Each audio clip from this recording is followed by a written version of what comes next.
Something unexplained is happening in our nation's capital, and it has both Democrats and Republicans alarmed. A mysterious slime is defacing several memorials. It hit hard, it hit fast, it hit with an intensity we hadn't seen before. Those are the words of Fire Chief Mark Hartwig describing the wildfire in San Bernardino County, California. Yeah, I mean, we're certainly in a period right now where we've seen quite a few extremes, but we've had some periods in the past where we've had clustering of really big, catastrophic rainfall events in the past as well.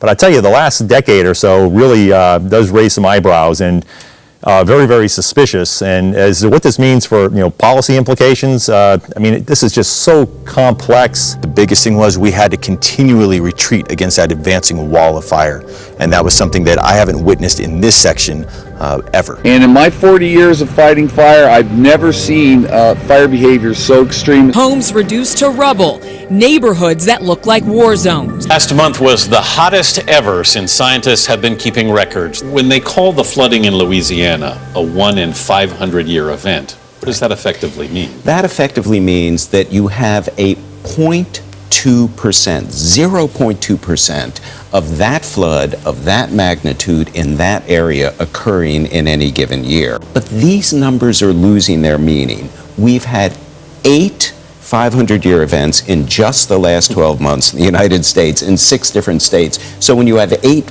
events that are supposed to happen only once in 500 years happen in 12 months, we have a problem. Well, from coast to coast, the temperatures have soared, with July being the hottest in recorded history, the 10th month in a row to break monthly temperature records.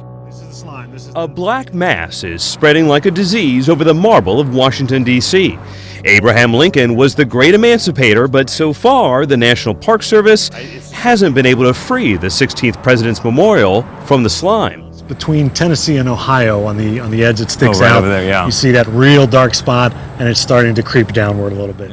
Litterst says experts don't know where the biofilm came from or how to get rid of it. It's also now in Arlington National Cemetery and on the Washington Monument. But it's by far the worst at the Jefferson Memorial, where the white dome is now covered in patches of black.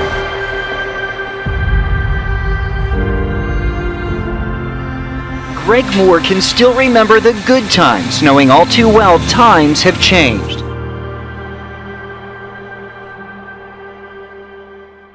A historic spurt of overdoses. Good evening, I'm Tanner Hesterberg. We begin tonight with a developing story just across the border in Huntington. Emergency responders say they saw a wave of overdoses in a short time span unlike anything they've ever seen.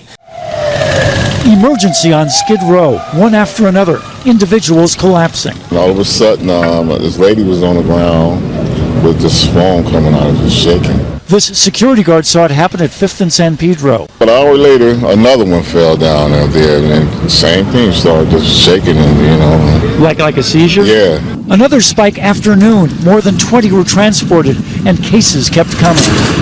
This newly released footage showing 33 people in Brooklyn transformed into zombies, revealing the true dangers of the growing abuse of synthetic marijuana, or K2. Tonight, we lift the lid on this nightmarish epidemic many people across the Hudson Valley don't even know exists. They are the walking dead. Look at them. They're just looking like zombies. I vomited all over myself. Teenagers transformed into vomit-hurling demons. As a public health nightmare takes hold of the Hudson Valley. It's a devilish drug. Look at this.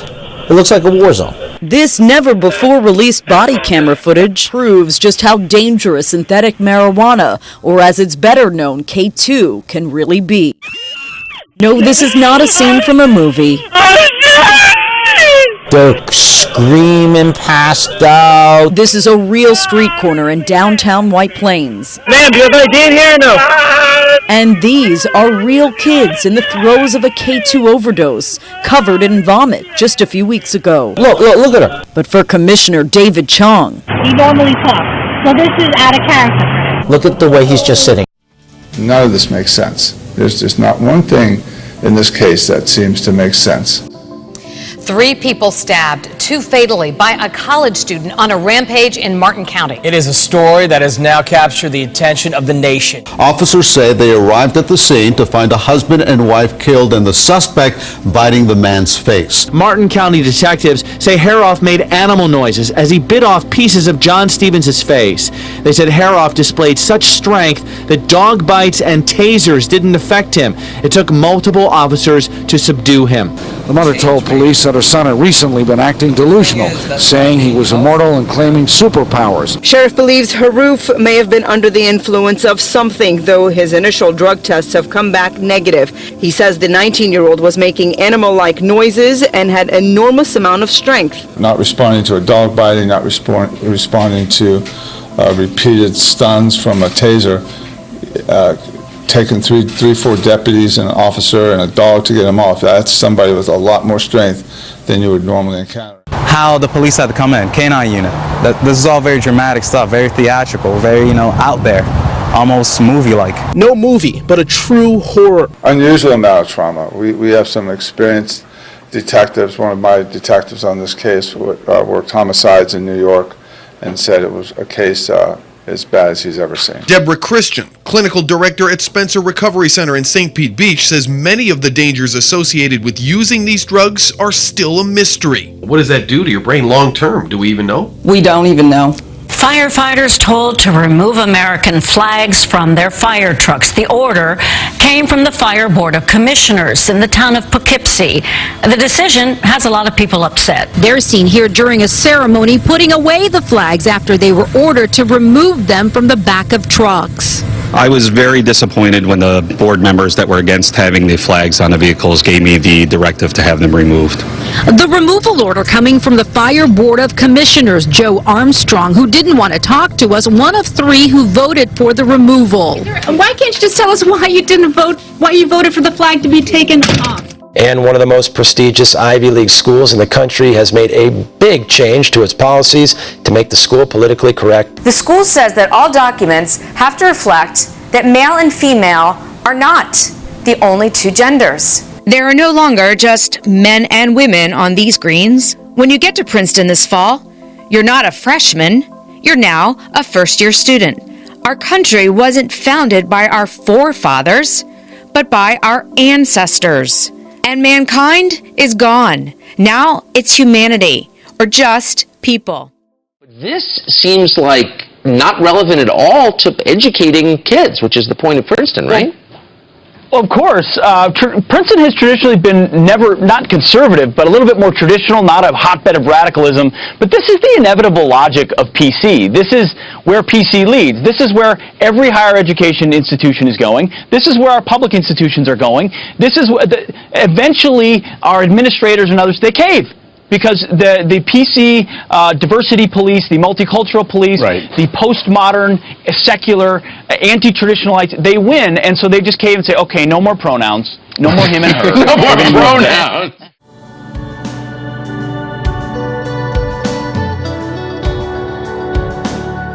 We're looking at the transformation from foes to friends. Iran and Russia, once sworn enemies, now bosom buddies, cozying up to one another.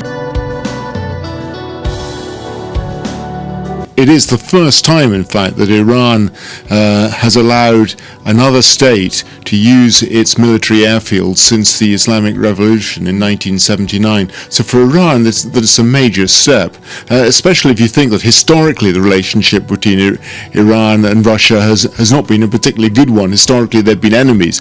Clearly now, though, with the situation in Syria, they're coming very much closer together.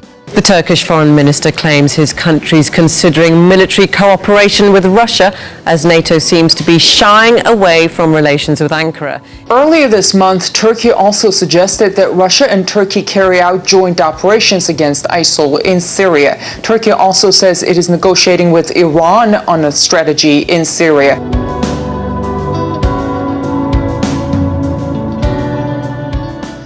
On Thursday, the Jewish press published an article titled "Moscow Calming Israeli American Fears of Russia-Turkey-Iran Coalition." Did you catch that? Just Call me silly. I've been called worse. Call me silly. But is that not exactly what Ezekiel 38 says? Quoting the press, Tuesday's meeting in St. Petersburg between the two former feuding foes, Russian President Putin and Turkish President Erdogan, drew considerable attention.